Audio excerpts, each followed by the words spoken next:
Richard felt a tremor of unease as Dr. Lewis adjusted his glasses. Dr. Lewis cleared his throat. "Richard, the results show something unexpected. You're infertile. Always have been." Richard's mind reeled. Infertile? Impossible. He had 3 sons, David, Michael, and young Ben. He stammered, "But my sons?" Dr. Lewis's gaze was filled with sympathy. "Richard, the tests are conclusive." The drive home was a blur. Images of his sons flashed before his eyes, their smiles, their arguments, their triumphs. How could they not be his? He pulled into his driveway, the engine still running. His wife Patricia had left him 5 years ago. A bitter divorce, fueled by her infidelity. Yet through it all, his sons had remained his anchor. Now, even that certainty was gone. He walked into the house, each step heavy with dread. He picked up a framed photograph of his sons, their faces beaming at him. Betrayal, sharp and cold, pierced through the numbness. He had been lied to, deceived for years. And the woman he had once loved was at the heart of it all. Richard's world crumbled around him. He could only shake his head, his mind in turmoil. The following days were a blur of anger and anguish. Richard barely slept, the image of his sons' faces a constant torment. He contacted a lawyer, a steely-eyed woman named Sarah, who listened intently to his story. "We need to establish paternity, Richard," Sarah stated, her voice firm. The thought of his sons being subjected to DNA tests was agonizing, but Richard knew it had to be done.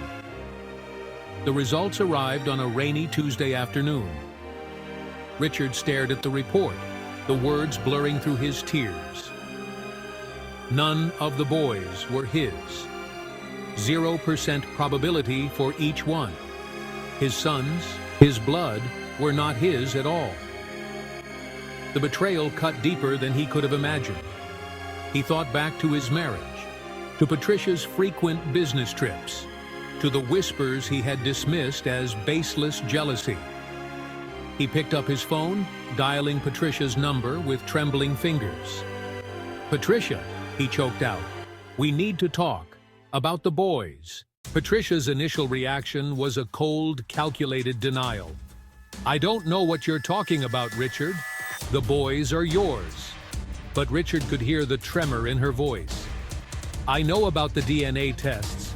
I know the boys aren't mine." Silence met his words. Finally, Patricia sighed, a defeated sound. "Fine," she said, her voice laced with bitterness. "You want the truth?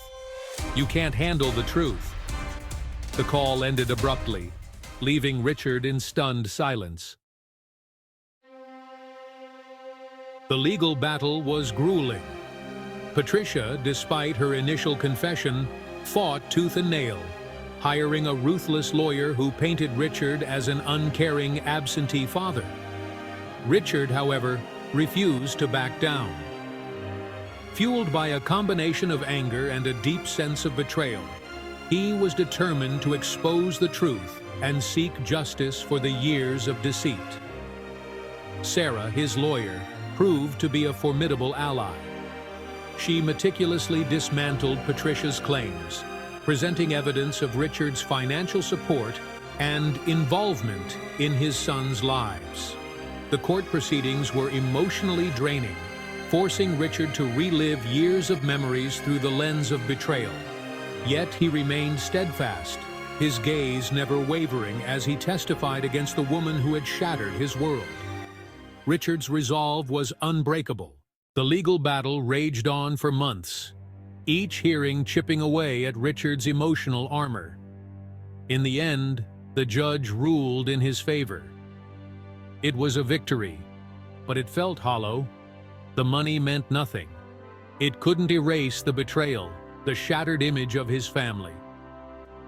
His relationship with his sons remained strained. Only Ben, with the unburdened innocence of youth, seemed unaffected. In the quiet solitude of his study, Richard reflected on his life. Fatherhood, he realized, wasn't about biology. It was about love, sacrifices, and shared moments.